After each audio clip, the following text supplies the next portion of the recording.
আজ একটা long video নিয়ে চলে এসেছি। তো ভিডিওটা হচ্ছে যে আমি যেহেতু রান্না রিলেটেড ভিডিও বানাই বেশি, আজকে মশলা বেগুন বানিয়েছি।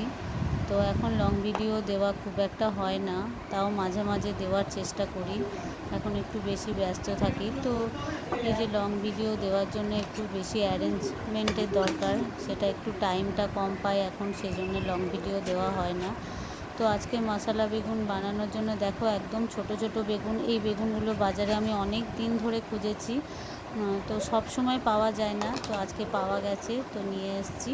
বেশ ছোট ছোট, দেখতে সুন্দর বেগুনগুলো।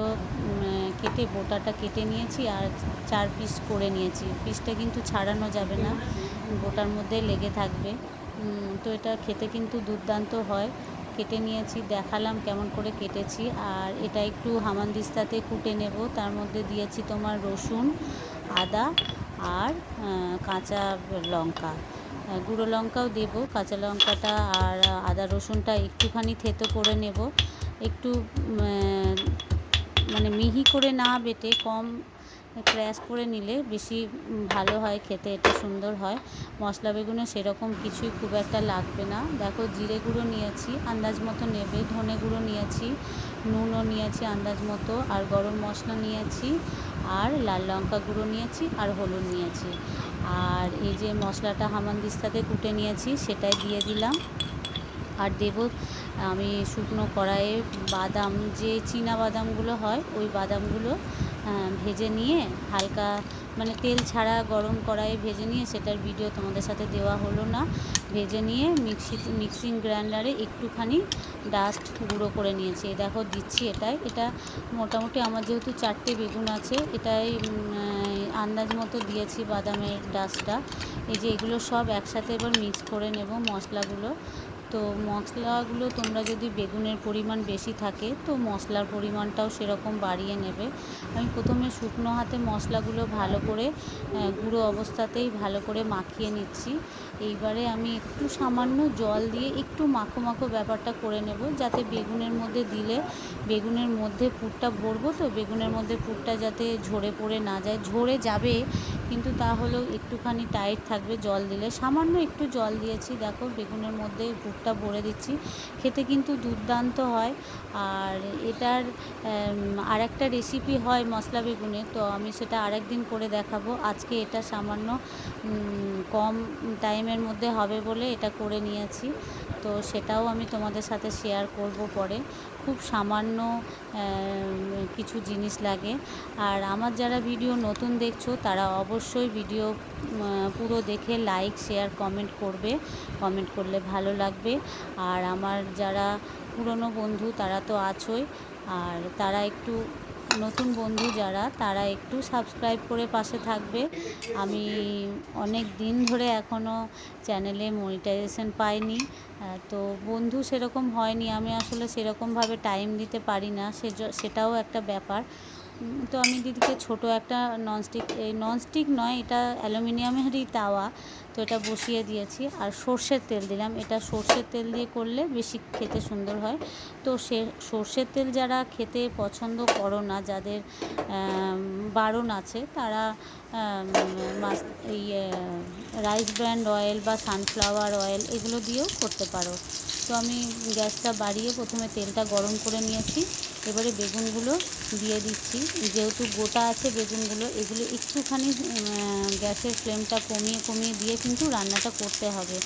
আমি গ্যাসের ফ্লেমটা একদম কমিয়ে দিয়েছি আর একটু ঝাঁকিয়ে দিচ্ছি, যেহেতু তলাতেও লেগে যেতে পারে। হাতে করেও করে দেওয়া যায় যেহেতু বোটাগুলো ধরে, কিন্তু একটু গরম হয়ে যায় তো সেজন্য অসুবিধা হয়।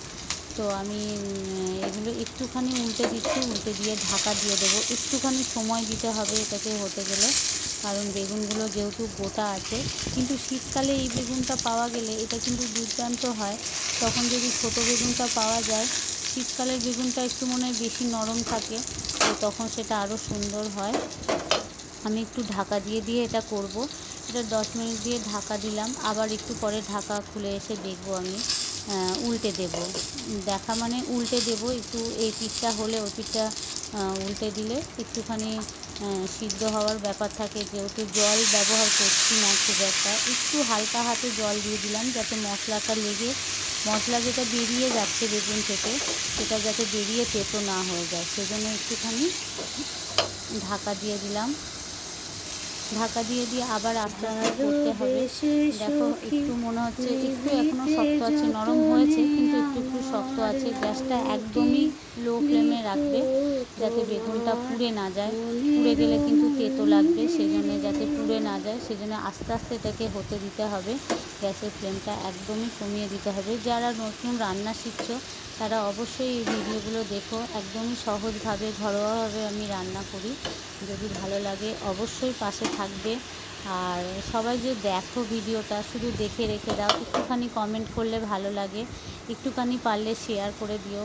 একটু বন্ধু হলে কি একটু খুশি হয় আর কি, আর কিছুই না।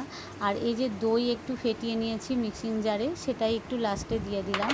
আবার একটু ঢাকা দিয়ে দেবো, হয়ে যাওয়া ঢাকা দিয়ে একটুখানি আবার হতে দেবো, যেহেতু দইটাতে তো ফেটিয়ে নিলে একটু জল বেরোয়, সেই জন্যে দেখছি এবার একটা কাঁটা চামচ নিয়ে দেখছি যে সিদ্ধ হয়েছে নাকি।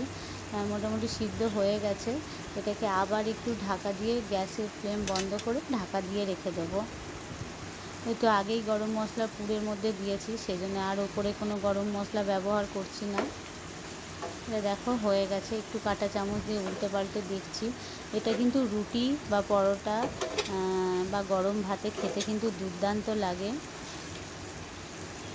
আমার হয়ে গেছে, আমি একটু ঢাকা দিয়েই রেখে দেবো যাতে আরেকটু গরমে থাকলে আরেকটু বেগুনগুলো সিদ্ধ হবে। যেহেতু বেগুন হতে বেশি সময় লাগে না, কিন্তু এগুলো তো ছোট বেগুন, কিন্তু এখন সিজনের বেগুন নয়, সেহেতু একটু সময় তো লাগবে, সেজন্যে একটু আবার ঢাকা দিয়ে রেখে দিলাম। তারপরে নামানোর আগে ধনেপাতা ছড়িয়ে দেবো, আমি ধনেপাতা ছড়িয়ে পরিবেশন করে দেব। মোটামুটি সিদ্ধ হয়ে গেছে। এখন বৃষ্টি পড়ছে চারিদিকে, বৃষ্টিতে কিন্তু এগুলো খেতে ভালোই লাগে। বৃষ্টি ওয়েদারে ইলিশ মাছ বেগুন ভর্তা, বেগুন মশলা বেগুন, এটা আমি দিনের বেলা